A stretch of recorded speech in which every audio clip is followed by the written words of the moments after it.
Cinderella. वर्षों पहले की बात है। सिंड्रेला नाम की एक लड़की थी। वह अपनी सौतेली माँ और 2 बहनों के साथ रहती थी। वे सिंड्रेला के साथ बहुत कठोरता से पेश आती थी। सिंड्रेला की माँ उसकी सुंदरता से ईर्ष्या करती थी। दिन भर वे सिंड्रेला को कामों में लगाए रखती थी और खुद मज़े से रहती थी। एक दिन राजमहल में होने वाले नृत्य का निमंत्रण लेकर एक शाही दूत आया। सभी युवतियां निमंत्रित थी, सिंड्रेला भी। राजा अपने पुत्र के लिए वधू चुनना चाहते थे। सिंड्रेला बहुत उत्साहित थी। उसने अपनी माँ की एक पुरानी पोशाक निकाली। हालांकि वह पोशाक बहुत पुरानी थी, पर सिंड्रेला ने रिबन और मोतियां लगाकर उसे खूबसूरत बना दिया। इस काम में उसके चूहे मित्र ने उसकी सहायता करी।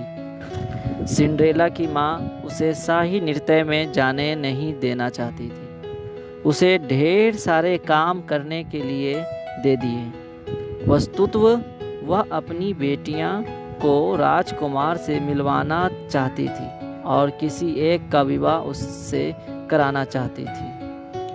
माँ की पुरानी पोशाक रिबन और मोतियों से बहुत सुंदर लग रही थी।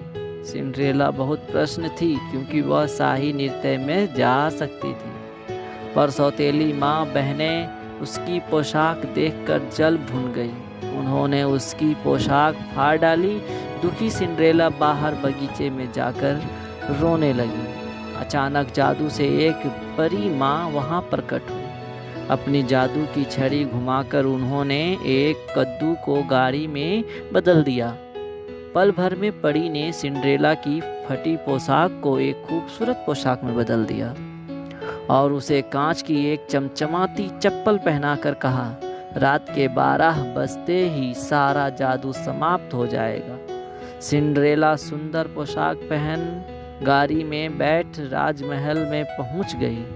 नृत्य के समय मुग्ध राजकुमार की नज़रें सिंड्रेला पर ही जमी रही और उसने उसी के हाथ नृत्य किया। 12 बजने वाले थे। सिंड्रेला घबराकर घर भागी। भागते समय उसकी कांच की एक चप्पल छूट गई। राजकुमार को सिंड्रेला की चमचमाती जूती मिली। उसने अपने दूत नगर में भेजा। वह सिंड्रेला को ढूंढ रहे थे।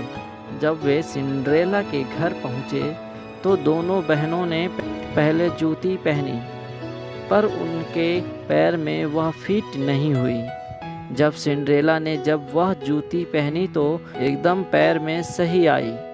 राजकुमार को सिंड्रेला मिल गई। शीघ्र ही राजकुमार और सिंड्रेला का विवाह हो गया और वह दोनों खुशी खुशी रहने लगे। कैसी लगी ये कहानी? अगर ऐसी कहानी और सुनना चाहते हैं तो इस चैनल को सब्सक्राइब कर लें और इस वीडियो को लाइक करना ना भूलें।